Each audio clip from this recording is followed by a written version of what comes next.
ನಮಸ್ಕಾರ. ಕನ್ನಡ ಟೈಮ್ಸ್ ಪ್ರಮುಖ ಸುದ್ದಿಗಳಿಗೆ ಸ್ವಾಗತ.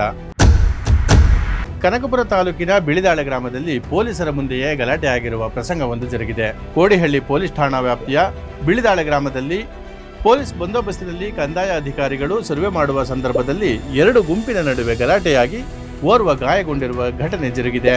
ಬೆಂಗಳೂರು ದಕ್ಷಿಣ ಜಿಲ್ಲೆಯ ಕನಕಪುರ ತಾಲೂಕಿನ ಬಿಳಿದಾಳೆ ಗ್ರಾಮದಲ್ಲಿ ಪೊಲೀಸರ ಭದ್ರತೆಯಲ್ಲಿ ಕಂದಾಯ ಇಲಾಖೆಯ ಅಧಿಕಾರಿಗಳು ಜಮೀನು ಮತ್ತು ಮನೆಗಳ ಅಳತೆ ಕಾರ್ಯ ಮಾಡುವ ಸಂದರ್ಭದಲ್ಲಿ ಎರಡು ಕುಟುಂಬಗಳ ನಡುವೆ ಗಲಾಟೆ ನಡೆದು ಓರ್ವ ವ್ಯಕ್ತಿಗೆ ಕಪಾಳಕ್ಕೆ ಹೊಡೆದು ದೌರ್ಜನ್ಯ ಎಸಗಿರುವ ಘಟನೆ ಜರುಗಿದೆ. ಚನ್ನಪಟ್ಟಣ ತಾಲೂಕಿನ ಮೆಣಸಿಗನಹಳ್ಳಿ ಗ್ರಾಮದ ಬಳಿ ಕಾಡು ಪ್ರಾಣಿಯೊಂದು ದಾಳಿ ಮಾಡಿದ್ದು ಸಣ್ಣೇಗೌಡ ಎಂಬುವರಿಗೆ ಗಂಭೀರ ಗಾಯಗಳಾಗಿವೆ. ವಲಯ ಅರಣ್ಯ ಇಲಾಖೆಯ ಅಧಿಕಾರಿ ಮಲ್ಲೇಶ್ ಹೇಳುವಂತೆ ಆನೆ, ಚಿರತೆ ಅಥವಾ ಕರಡಿ ಯಾವುದು ದಾಳಿ ಮಾಡಿದೆ ಎಂಬುದು ಸ್ಪಷ್ಟವಾಗಿ ಗೊತ್ತಿಲ್ಲ. ಗಾಯಾಳು ಸಣ್ಣಪ್ಪ ಚೇತರಿಸಿಕೊಂಡ ನಂತರ ಯಾವ ಪ್ರಾಣಿ ಅವರ ಮೇಲೆ ಅಟ್ಯಾಕ್ ಮಾಡಿದೆ ಎಂಬುದನ್ನು ತಿಳಿಯಬೇಕಾಗಿದೆ ಎಂದು ಮಾಹಿತಿ ನೀಡಿದ್ದಾರೆ. ಚನ್ನಪಟ್ಟಣ ತಾಲೂಕಿನ ವಿರೂಪಾಕ್ಷಪುರ ಹೋಬಳಿಯ ಮೆಣಸಿಗನಹಳ್ಳಿ ಗ್ರಾಮದಲ್ಲಿ ಚಿರತೆ ದಾಳಿಯಿಂದ ರೈತನೊಬ್ಬ ಗಂಭೀರವಾಗಿ ಗಾಯಗೊಂಡ ಘಟನೆ ನಡೆದಿದೆ. ಚನ್ನಪಟ್ಟಣ ತಾಲೂಕಿನ ಸಿಂಗರಾಜಪುರ ಗ್ರಾಮದಲ್ಲಿ ಕಾಡಾನೆಗಳ ದಾಳಿಯಿಂದ ಬಾಳೆ ತೋಟ ಸಂಪೂರ್ಣ ನಾಶವಾಗಿದೆ ಎಂದು ರೈತ ನಾಗರಾಜು ತಮ್ಮ ಅಳಲು ತೋಡಿಕೊಂಡಿದ್ದಾರೆ. ಫಸಲು ಕೈಗೆ ಬರೋ ಟೈಮ್ಗೆ ಈ ತರ ಬಂದು ಆನೆ ಎಲ್ಲ ಲೂಟಿ ಮಾಡಿದ್ರೆ ನಾವು ರೈತರು ಏನೋ ಕನ್ಸ್ಕೊಂಡ್ಕೊಂಡಿರ್ತೀವಿ, ಇವತ್ತೇನೋ ಫಸಲು ಬಂದೈತೆ ಆಗುತ್ತೆ ಅಂತ. ಇವತ್ತು ಈ ತರ ಆಗಿದೆಯಲ್ಲ, ಯಾರು ರೆಸ್ಪಾನ್ಸ್ ಕೊಡದೇ ಇರೋದಕ್ಕೆ ನಾವೇನ್ ಮಾಡೋದು? ನಾವು ಆತ್ಮಹತ್ಯೆನೇ ಇನ್ನೇನು ಮಾಡೋಕ್ಕಾಗದ, ಇನ್ನೇನು ಮಾಡೋಕ್ಕಾಗುದಿಲ್ಲ, ಇನ್ನು ಆತ್ಮಹತ್ಯೆನೇ ಮಾಡ್ಕೋಬೇಕು, ಇನ್ನೇನು ಮಾಡೋಕ್ಕಾಗುದಿಲ್ಲ.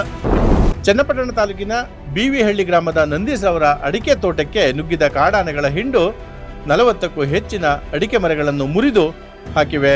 ಈ ಸಂಬಂಧ ಬಿವಿಹಳ್ಳಿ ಮತ್ತು ಸುತ್ತಮುತ್ತಲಿನ ಗ್ರಾಮಸ್ಥರು ರಸ್ತೆ ತಡೆ ನಡೆಸಿ ಅರಣ್ಯ ಇಲಾಖೆಯ ವಿರುದ್ಧ ಘೋಷಣೆ ಕೂಗಿದ್ದಾರೆ. ಅದೇ ದಾರಿಯಲ್ಲಿ ಸಾಗುತ್ತಿದ್ದ ಚುಂಚನಗಿರಿ ಶಾಖಾ ಮಠದ ಅನ್ನದಾನೇಶ್ವರನಾಥ ಸ್ವಾಮೀಜಿಯವರು ರೈತರ ಹೋರಾಟಕ್ಕೆ ಸಾಥ್ ನೀಡಿದ್ದು, ತದನಂತರ ಡಿಎಫ್ಒ ರಾಮಕೃಷ್ಣಪ್ಪ ಸ್ಥಳಕ್ಕೆ ಭೇಟಿ ನೀಡಿದ್ದಾರೆ. ಇಂಟೋರಲ್ಲಿ ಬಂದು ಅಡಿಕೆಗಳು ಒಂದು 60-100 ಗಿಡ 5 ವರ್ಷದ ಮರನ್ನ ಉಳಿಸೈತೆ. ಗಿಡಗಳಿಗೆ ಇದು ಆನೆಗಳಿಗೆ ನೀರಿಲ್ದೇನೆ ಮನೆಗಳ ತಕ್ಕೆಲ್ಲ ಹುಡಿಕೊಂಡು ಆ ಟ್ಯಾಂಕಿಯಲ್ಲಿ ನೀರವೆ ಅಂತೇಳಿ ಹೋಗ್ತಾ ಇದ್ದಾವೆ. ಆಗ ಟ್ಯಾಂಕಿ ತಕ್ಕ ಹೋದಾಗ ದಿವಸಕ್ಕೆಲ್ಲ ಓಡಿಸೋಕೆ ಹೋಗ್ತಿರಾಗ ಫಸಲು ಹಾಳು ಮಾಡ್ತಾವೆ ಹುಡುಕಿ.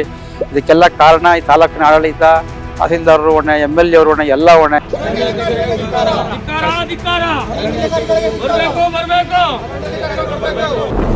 ಚನ್ನಪಟ್ಟಣ ತಾಲೂಕಿನ ಗೋವಿಂದೇಗೌಡನ ದೊಡ್ಡಿ ಗ್ರಾಮದಲ್ಲಿನ ಸ್ಪ್ರಿಂಗ್ಫೀಲ್ಡ್ ಶಾಲೆಯಲ್ಲಿ ಇಂದು ಹಮ್ಮಿಕೊಂಡಿದ್ದ ಅಕ್ಷರಾಭ್ಯಾಸಕ್ಕೆ ಆದಿಚುಂಚನಗಿರಿಯ ಶಾಖಾ ಮಠದ ಶ್ರೀ ಅನ್ನದಾನೇಶ್ವರನಾಥ ಸ್ವಾಮೀಜಿಯವರು ಅಕ್ಷರಾಭ್ಯಾಸಕ್ಕೆ ಮುನ್ನುಡಿ ಬರೆದಿದ್ದಾರೆ.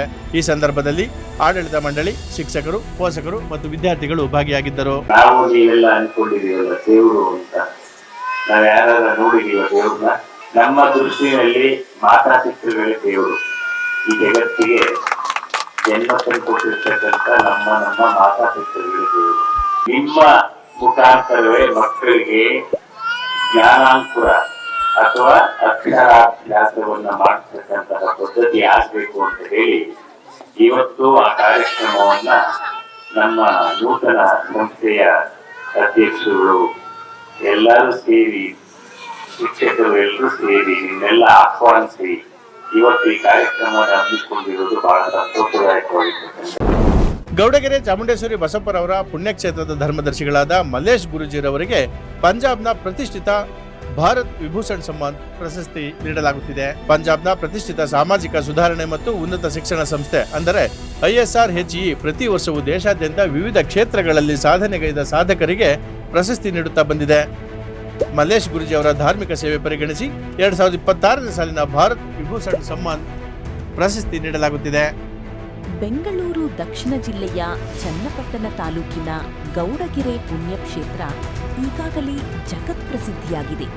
ಈ ಕ್ಷೇತ್ರದಲ್ಲಿ ನಿರ್ಮಿಸಿರುವ ತಾಯಿ ಚಾಮುಂಡೇಶ್ವರಿಯ ಬೃಹತ್ ಪಂಚಲೋಕ ವಿಗ್ರಹ ಹಾಗೂ ಇಲ್ಲಿ ನಡೆಯುವ ಪವಾಡಗಳು ಕ್ಷೇತ್ರಕ್ಕೆ ಭಕ್ತರನ್ನು ಸೂಜಿಗಲ್ಲಿನಂತೆ ಸೆಳೆಯುತ್ತಿವೆ. ಈಗಾಗಲೇ ವಿವಿಧ ದಾಖಲೆಗಳಲ್ಲಿ ಶ್ರೀ ಕ್ಷೇತ್ರ ತನ್ನ ಹೆಸರು ದಾಖಲಿಸಿದೆ. ಅವುಗಳ ಸಾಲಿಗೆ ಇದೀಗ ಪಂಜಾಬ್ನ ಮತ್ತೊಂದು ಗೌರವ ಸೇರ್ಪಡೆಯಾಗಿದೆ.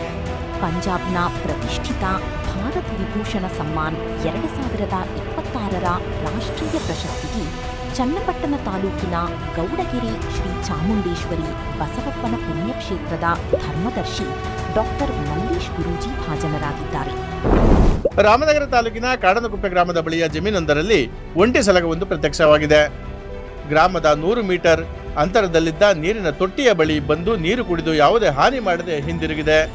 ಕಾಡು ಪ್ರಾಣಿಗಳಿಗೆ ಈ ಬಿರು ಬೇಸಿಗೆಯಲ್ಲಿ ಮೇವಿನ ಜೊತೆಗೆ ನೀರು ಎಷ್ಟು ಅತ್ಯವಶ್ಯಕ ಎಂಬುದನ್ನು ಅರಣ್ಯ ಇಲಾಖೆ ಅಧಿಕಾರಿಗಳು ಅರಿತು ಕಾಡಿನ ಸೂಕ್ತ ಸ್ಥಳಗಳಲ್ಲಿ ನೀರಿನ ವ್ಯವಸ್ಥೆ ಮಾಡಬೇಕಾಗಿದೆ.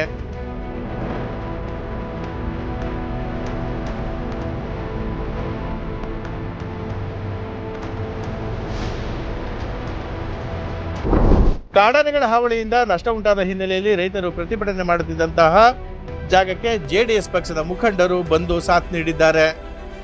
ಬೆಂಗಳೂರು ದಕ್ಷಿಣ ಜಿಲ್ಲಾಧ್ಯಕ್ಷ ಜೈಮುತ್ತು, ಚನ್ನಪಟ್ಟಣ ತಾಲೂಕು ಅಧ್ಯಕ್ಷ ಗೋವಿಂದಳ್ಳಿ ನಾಗರಾಜು, ಮುಖಂಡ ಕುಕ್ಕುರ್ದೊಡ್ಡಿ ಜಯರಾಮು ಹಾಗೂ ಮತ್ತಿತರರು ಪ್ರತಿಭಟನೆಯಲ್ಲಿ ಪಾಲ್ಗೊಂಡಿದ್ದರು.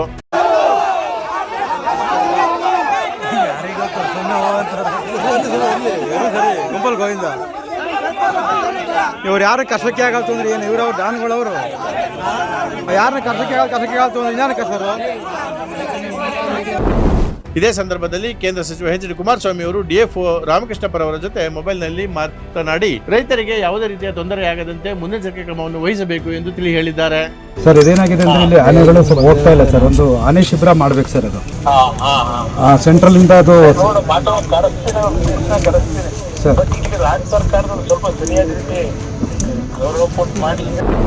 ಇದೇ ಸಂದರ್ಭದಲ್ಲಿ ಮಾತನಾಡಿದ ಜೈಮುತ್ತು, ಮುಂದಿನ ದಿನಗಳಲ್ಲಿ ಯುವ ನಾಯಕ ನಿಖಿಲ್ ಬರಲಿದ್ದಾರೆ. ಅವರ ನೇತೃತ್ವದಲ್ಲಿ ಬೃಹತ್ ಪ್ರತಿಭಟನೆಯನ್ನು ಹಮ್ಮಿಕೊಳ್ಳೋಣ ಎಂದು ರೈತರಿಗೆ ಭರವಸೆ ನೀಡಿದ್ದಾರೆ. ಅವರು ಬರ್ತಾರೆ ದೊಡ್ಡ ಮಟ್ಟದಲ್ಲಿ ಯಶಸ್ಸು ಮಾಡೋ ಈ ಪ್ರೊಟೆಸ್ಟ್ ಏನ್ ಹಳ್ಳಿಗಳಿಗೆ ಪ್ರತಿಯೊಬ್ಬರು ಬರಕ್ಕೆ ಹೇಳೋ ಪಕ್ಷಾತೀತವಾಗಿ ಸಹಕಾರ ಕೊಡ್ತಾರೆ, ಯಶಸ್ವಿ ಮಾಡುವಾಗ ಗೊಂದಲ ಮಾಡ್ಕೊಳಕ್ ಹೋಗ್ಬಿಡಿ. ಇವ್ರು ಏನೂ ಮಾಡಕ್ಕಾಗಲ್ಲ ಪಾಪ.